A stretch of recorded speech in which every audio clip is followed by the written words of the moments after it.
I want to see the best players on the field.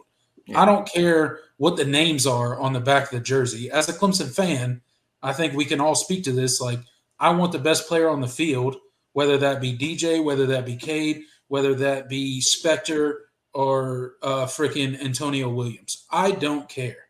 Right. Who gives us the best chance to win the game that we're currently playing, and that's the most important thing, right? Yeah. And that's, to your point, Smokey the Bear says that Dabo picked favorites. I don't see that. I don't think so. Yeah, I don't know who's starting right now that has I don't know who's starting right now where someone behind him has definitively shown that he's he should be. I want to say something about that because there's these narratives that get started about Dabo, and they really bother me, okay, as a Clemson fan. And I know all other fan bases out there, and maybe you guys are listening, you guys are talking about, oh, Dabo hates name, image, and likeness. He doesn't want players getting paid. He doesn't want to give up any of his money for the players. He's got favorites on the team, nepotism, because, there were, his sons were on the team and all this stuff. There's certain narratives that get created about Dabo that are completely false, and that is one of them. If anything, Dabo has shown throughout the years, in my opinion, that he will start the best player. You don't become a two-time national champion. You don't completely change the culture of a program and build a national power by picking favorites. That's not how you get it done. Right. You can't recruit at the level that Dabo's recruiting every single year and not care about name, image, and likeness and players furthering their financial gains and all that stuff outside of football. You can't. Like, it doesn't make sense. Tyler Venable, but he didn't. They rotate a lot. They rotate a ton at safety. It's not like Venables Tyler Venables is this. There's like a lot of guys in that safety room that played today. You saw Makuba, you saw Mickens, Malcolm. Malcolm Green plays nickel, but Jalen Phillips. And Jalen Phillips had a couple nice plays today, which was good to see. But so I don't see the picking favorites. That's one of the things. Like, so because McGuire was out there at linebacker, does that mean he's better than Barrett Carter? And Dabo chose to have favoritism over McGuire than Barrett Carter when he was out there for a snap versus Barrett Carter? No, that doesn't make sense. People rotate through. They were clearly rotating through their entire defense today. So I don't think that's a good comparison. Just saying Venables is out there playing safety. Right. I disagree. I mean, he's an or start. I mean, it's a preliminary depth chart. Like those are not the those aren't the Bible. It's not like these are when that depth chart comes out. These are the guys that are going to play the most snap. It's not that simple. That or means can carry a lot of different meanings. And a lot of coaches when they do that, they mean sometimes they don't always mean the same thing. And so I don't think there's really an issue with Venables. You're playing to right now. So he's been in the program. Like he understands he understands the defense. I mean, I don't understand why he shouldn't be playing. I think that a lot of the guys in that safety room are all very very capable players. So if that's your best example of Dabo picking favorites, I don't really see it. Just because somebody has the same name on the back of their jersey as a coach or a previous coach in the scenario doesn't mean that they're just on the field receiving favoritism right. Just because they're related to somebody in the coaching staff. You can go back to a lot of players throughout Clemson's history. Dabo will name them. He's named them in several interviews about we offered this guy just to get this guy. and they've gone on to be Clemson stars, and in some cases playing in the NFL. So, right. Yeah, I don't really have any issue with who's playing right now. I think the people that are out there are the ones, for the most part that should be out there. I mean, I haven't. There isn't anybody sitting on the bench right now that is clearly better, and it was like they should be starting right now. And if Dabo picked favorites, we would be seeing a lot more Drew Swinney, which is no disrespect to Drew Swinney, because no, not at all.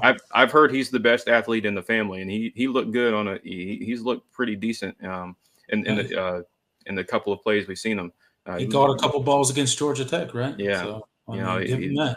Sweeney he doesn't look he don't look that bad, but put some respect on Drew Swinney's name. Yeah.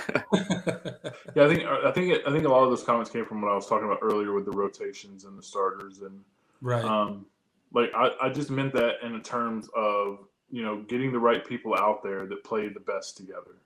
Mm-hmm. Not necessarily who's favorite. Yeah. So. Yeah. So to kind of close it out tonight, I think we've talked in length about the Furman game. How about that? Hey, before we go though, seriously, and it pains me to do this, but shout out to that Furman quarterback. Like, oh yeah, he's good. He played a hell of a game, dude. Yeah. Like, the poise. That dude balled out, right? Like, the poise was uncanny. He went 30 of 39 against that Clemson defense for 256 yards. Yeah, yeah.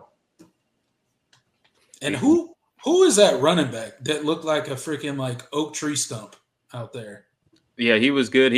Was that the one that ran over Makuba and got him hurt? Yeah, that which is Makuba's why neck people for 3 seconds. Yeah, looking like Mike Allstott. Yeah, I was like, oh man, and when I saw that play, I couldn't help but think back to the weigh-in and seeing Makuba at 180, and where everybody was concerned, and I was like, oh well, that's not going to help any of those. Yeah, they were talking about this running back. They're like, yeah, he's 6 foot, 238. I was like, God dang, yeah.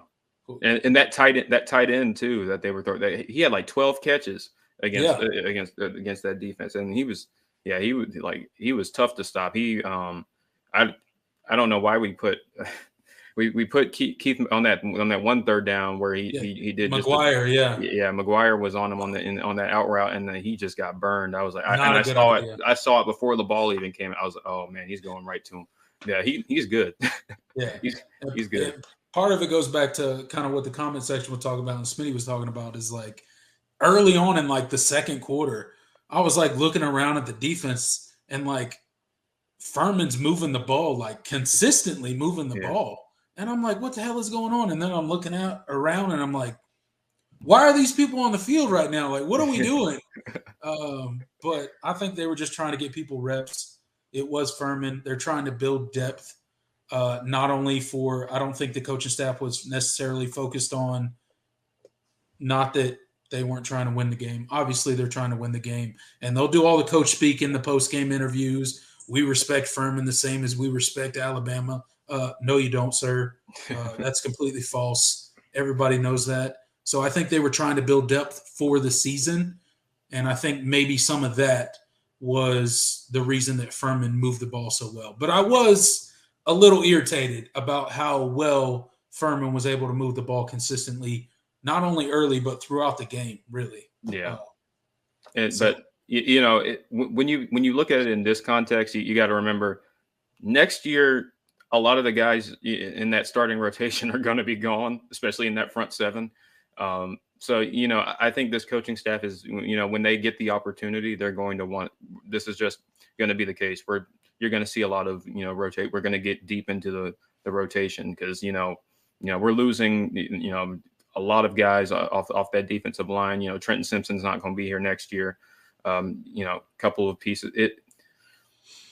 It's going to be a whole new. It's going to be a lot of new guys and new roles along with the incoming freshmen. So you want to know that you have guys that can play starter level reps and in that. So When you put it in that context, and I've thought about it as we've done this show, and I've calmed down a little bit because I was tweeting like crazy Right. during the game. I was like, oh man, we suck. I didn't say those words, but I was lamenting the defensive performance, and but when I sat down after the game and thought about it, I'm like, yeah, that it is what it is. You can explain it away, and that's all. Yeah, I was on Pigskin Pete's 24-hour live stream through the Clemson game basically, and I was just like, what like how is Furman moving the ball? Like the quarterback's running all over us. This dude, like at one point he was like 11 for 11, and I was just like, bro, what is going on? But props out to him. He had a great game. I see some people in the comment section saying, did Dabo put Cade in the doghouse after the drive? No, Cade only played 5 snaps. You didn't watch the game if you think that. Yeah, but at the end of the day, no, I don't think Cade got put in the doghouse. It was the flow of the game, right? So Cade got in. There was an immediate punt. Furman scored. So I think Clemson went back with what was working, which was DJ, and he led another touchdown drive. So I think it was literally just in the flow of the game. I don't think Cade got put in the doghouse at all. I think it was just literally operating within the flow of the game, much how they said they would treat this quarterback situation at Clemson, which is apparently no longer a situation. Would you guys agree? Yeah, I don't think there's really any. I mean, I think a lot of people just needed to see Cade, make some mistakes, not do so well, because I think that that one drive against Georgia Tech was the worst possible thing that.